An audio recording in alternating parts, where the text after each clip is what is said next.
Hello and welcome back. Okay, today I'm going to be working over here on the ALU. Now, all the main modules in the ALU have been built. We've got the left-hand side input here, which can shift that input up or down one. Got the right-hand side input here, which can do a variety of logical combinations between the left and the right-hand input. Those two modules will output via these latches. You've got an operation will happen on each of these two sides simultaneously, output into the latches, and then in the next cycle, the output of the latches goes on to these adders. And then we've got a whole bunch of working on here with the flags. Now, at the moment, I've got the two control lines for the shift unit are plugged into pipeline stage 1. The 4 control lines down here for the logical unit are hardwired into the side of the breadboard here.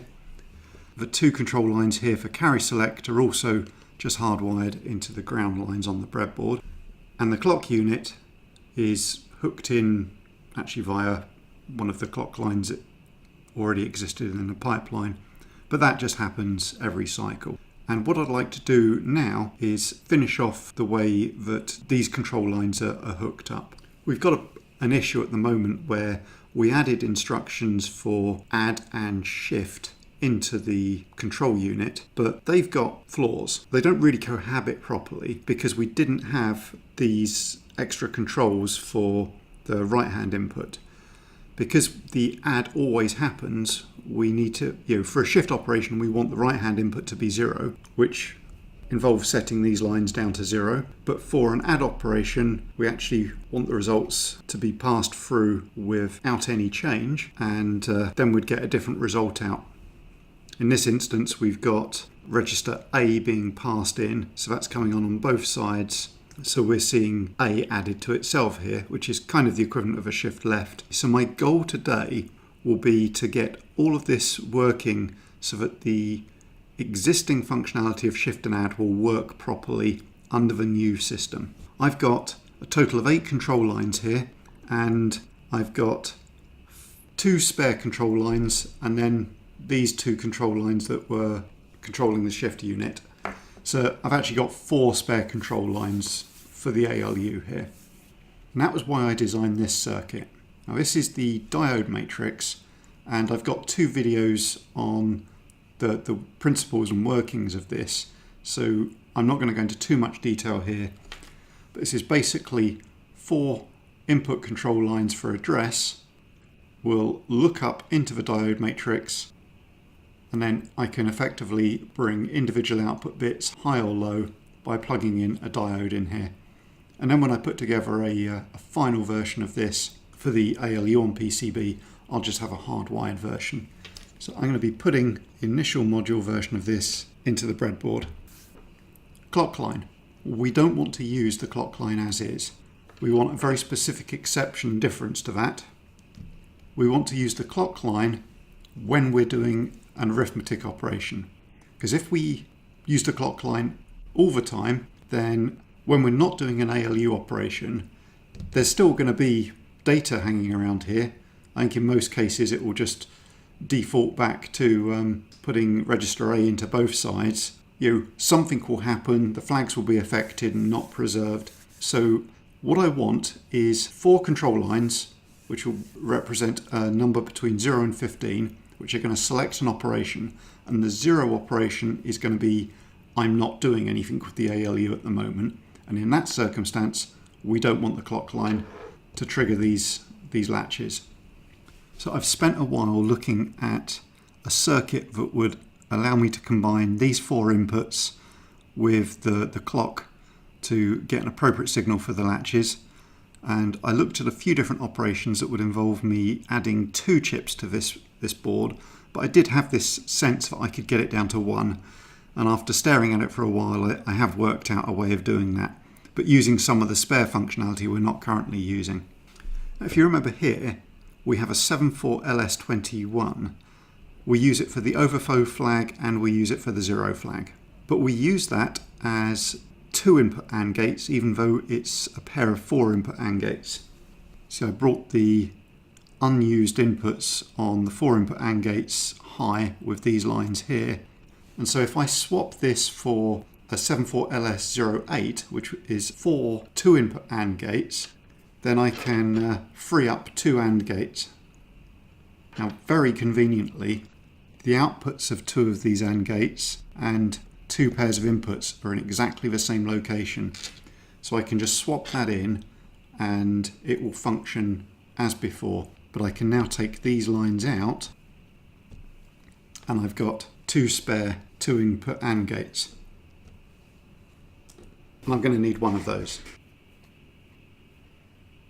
Right, now thinking about what I need done on the lines here to create the new clock is I want to OR all of the address lines together, so that will give me a 0 if we're on a none operation or a 1 if we're on any other set of control inputs, i.e. we're performing an ALU op. Then I want to invert that and then I want to OR that with the clock. So obviously inverting the output of an OR gate is the equivalent to a NOR. So I have the 74LS02 4 times 2-input NOR gates. So what I want to do is have 2 of these 2-input NOR gates take the inputs that are the address input to the ROM. And then the next line across on the ROM is actually the select line, and I want to pull that low.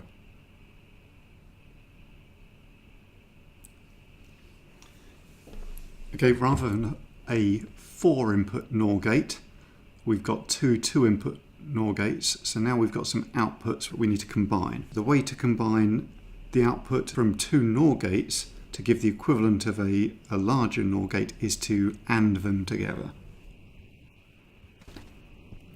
So those are our 2 outputs from the NOR gates. Here are the 2 inputs to one of our spare AND gates.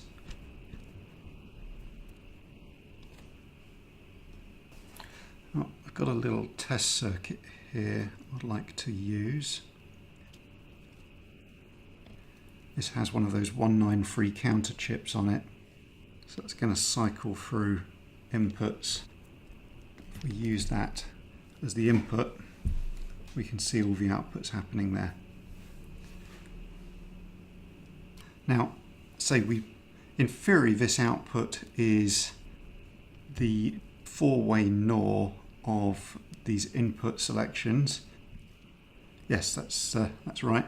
So the line here comes on only when all the other LEDs are off. So now we want to OR that with the clock line. And obviously the simplest thing to do would be to get an OR chip in here, but that's going to have 4 2-input OR gates, I think is the simplest version we can have. And I don't want to add more chips to this if I can avoid it. So I'm going to take the output here instead and bring it into one of these NOR gates. I'm actually going to steal this line because the other input here needs to be the clock. Actually, for now we'll use this dummy clock over here. So now let's look at what we've got. Okay, so now this line is the exact opposite of what we want because we've used a NOR gate and not an OR gate. So now, instead of using the output directly, I'm going to feed the output from this NOR gate into our one remaining unused NOR gate, but we're going to put it into both inputs. Now, if you look at the logic diagram for a NOR gate, you'll realize if I feed the same input into both, its result will be the inversion. What just happened there? Okay, that looks like it's doing exactly the right thing. So this strobes along with the clock line right up until the point where we loop back down to 0 and then it stays on. So this output can nicely go into the clock input in the ALU. Now, all of these wires that I'm currently just using the temporary lines for, I will tidy up later, but it's a lot easier to get the circuit into operating shape this way.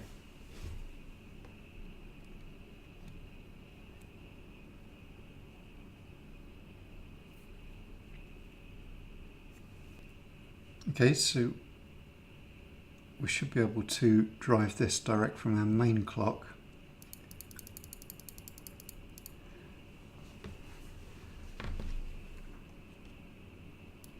Confirm the action.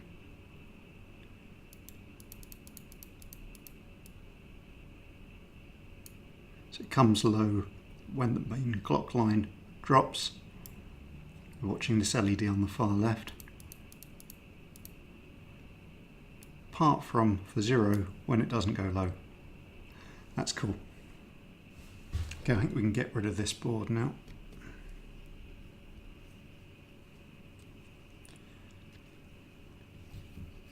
Okay, so we've got 4 control lines here, which are, actually I'm going to use a shorter cable for this. These are going to be our operation select. Now it's going to, the list of operations here is going to look a bit like instructions, but they're not instructions. These are selected operations on the ALU, and while some of them are going to be very much on a one-for-one basis, so there'll be an increment operation and an add operation and a subtract operation, and we'll have equivalently named instructions that hook up to those. There are going to be some which don't map like that. So a subtract operation on the ALU will be both utilized for a subtract instruction that will subtract the values of registers and produce a result, but it will also be used for, say, a compare instruction which doesn't have a result. So ALU operations are similar to but not the same as instructions. Now, one other thing to note is this is the control lines for carry select, and this basically allows us to control what carry flag is going to be used in the addition over here. Now logically you might think I could just come along and add these to an output here, but that's not actually going to work for us. That's going to produce an incorrect result. What I actually want to do is bring these via another piece of hardware, because the operation that we select here is going to be what's happening in the first cycle, but then the addition and therefore the use of the carry flag happens in the second cycle, and something else is going on here. We're going to be setting up another operation potentially in the lower half of the ALU, and the carry selection logic for that might be completely different. So what we're going to do is take these as an output from this latch chip, and then we can take the inputs for those 2 lines from these most significant bits on our output control. I'm going to move that over to here. Okay, that's good. We've actually got a circuit now I think we can build out most of this on. Now our shift selection, that can be used directly because it is accessed in the first cycle, and then the 4 inputs into the logic unit, I think in this camera position they're slightly off the bottom. Let's see if I can move that forward. You can almost see it, but they come into there. Okay, let's actually hook up our shift and our add operations in here, and then in future videos, probably 2 more in this section, we're going to add in all the other operations and implement probably something in the order of half the instructions this processor ever sees.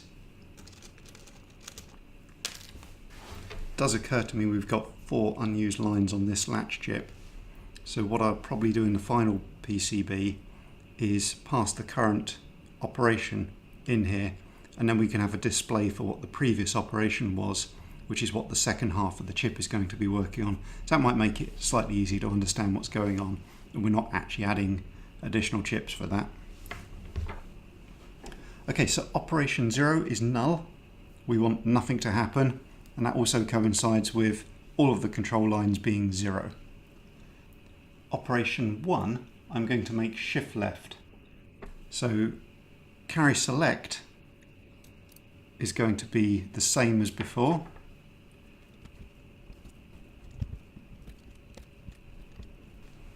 Right, so I've selected the second option here. So it's this second row of the diode matrix that's relevant, and that's going to be our shift left. I've hardwired what the operation is, and now we need to work it out.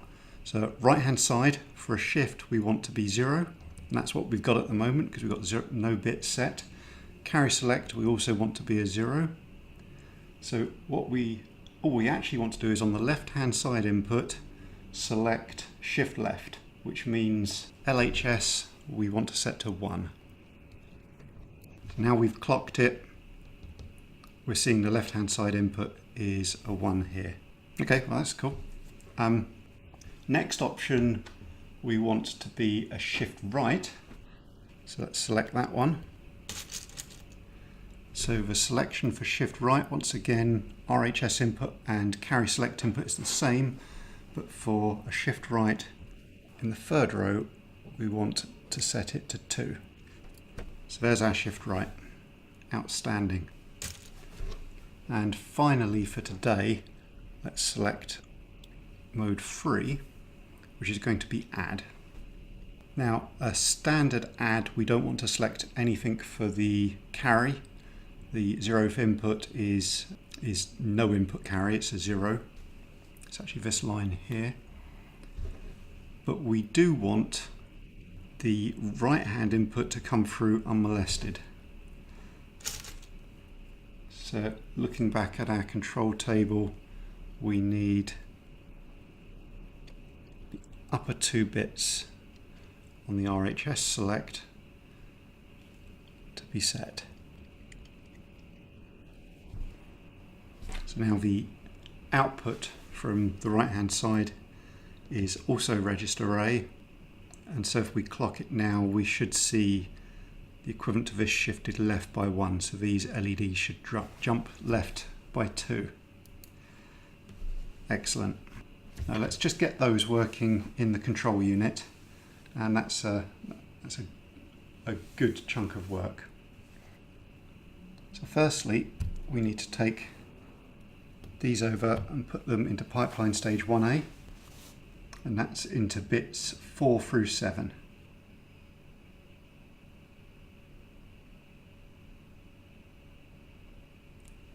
Okay, so let's look at the architecture file. Now we've got the add and the shift instructions in here already. What I am going to do though is remove all of the adding registers to themselves. So we've currently got 16 adds and I'd like to drop that to 12. This is because we're just going to be very, very tight on the instruction space, and I don't see that being a very commonly used operation. I'm also going to renumber these into the order we add them.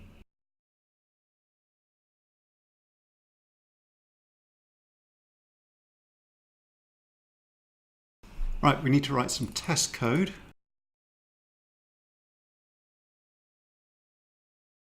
This is what I'd like to do. We've got shift left and shift right and add. So let's try and do an exhaustive test of those. So let's add B to A. Then shift left C, shift right D. Let's just reproduce that as many times as we can.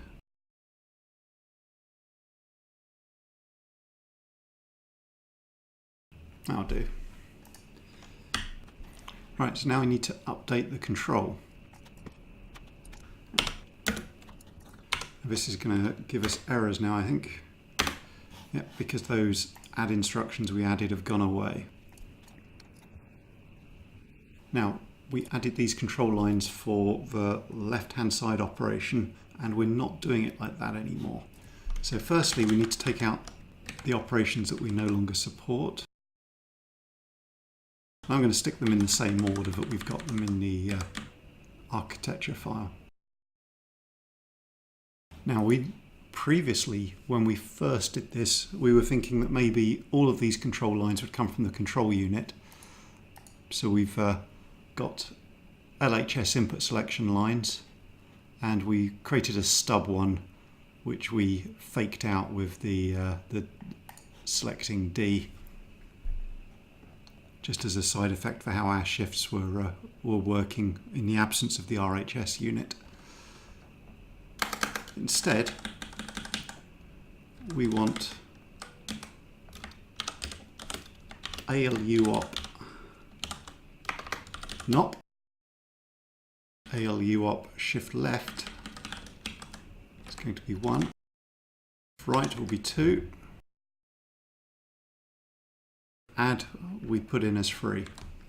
So obviously this list here will gradually grow as we expand out the contents of that diode matrix with all the different operations we want. But for now, let's get these in and tested, and then we'll have a bit more confidence before we go and add all the others. So for shift left, we just want ALU operation shift left. And for shift right, it's pretty obvious. We don't have a separate RHS selection.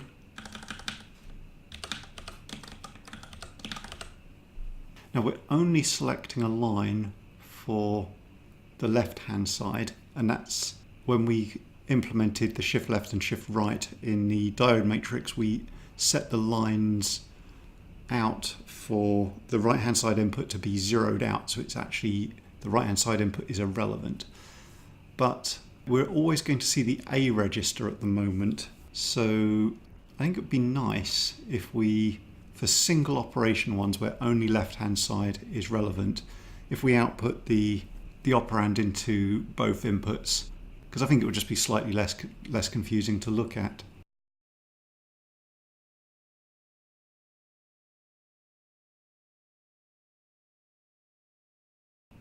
Now there should only be control ROMs 1A and 2A that have changed.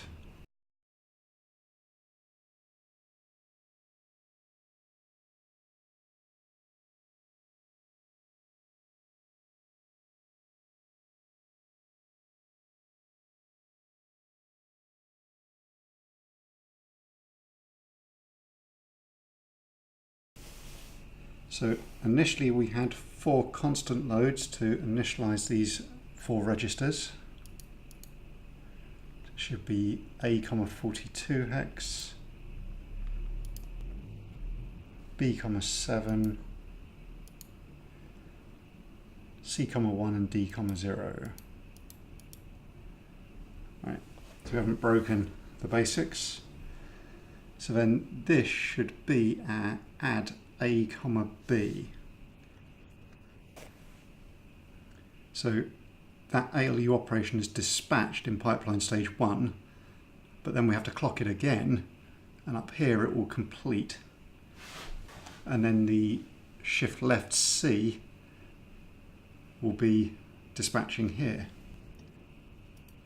So B is being passed through as we'd expect, so this seems to be operating the way we want. Here's the shift left coming in. So when we clock it up here, we should see the result appear of the addition appear here and jump into the A register here. And then for the shift, we should see 1 and 1 on both of these inputs. Yes. So now we're going to see a shift right of D by 1 dispatched.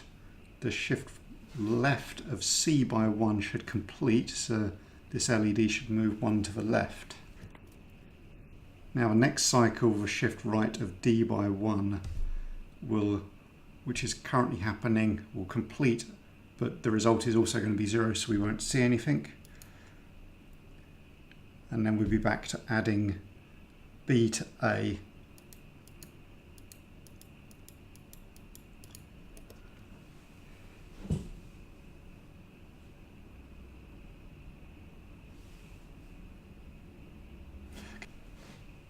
We did the shift left and the shift right on C and D respectively, but because we're just going to shift it off the end, then those registers will not do anything until it loops back to the start.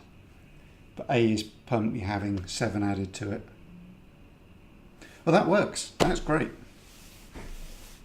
Okay, I think I'm going to finish the video here.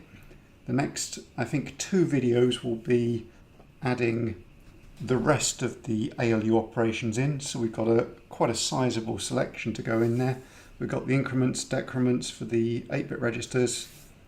We've got all the logical functions, and we've got the subtractions, and there's going to be some other variations of add, such as add with carry as well. Probably in the next video I will do the increments, decrements, the adds and the subtracts, and then in the final ALU video we'll add all the logical operations in. But for now, thanks for watching. Goodbye.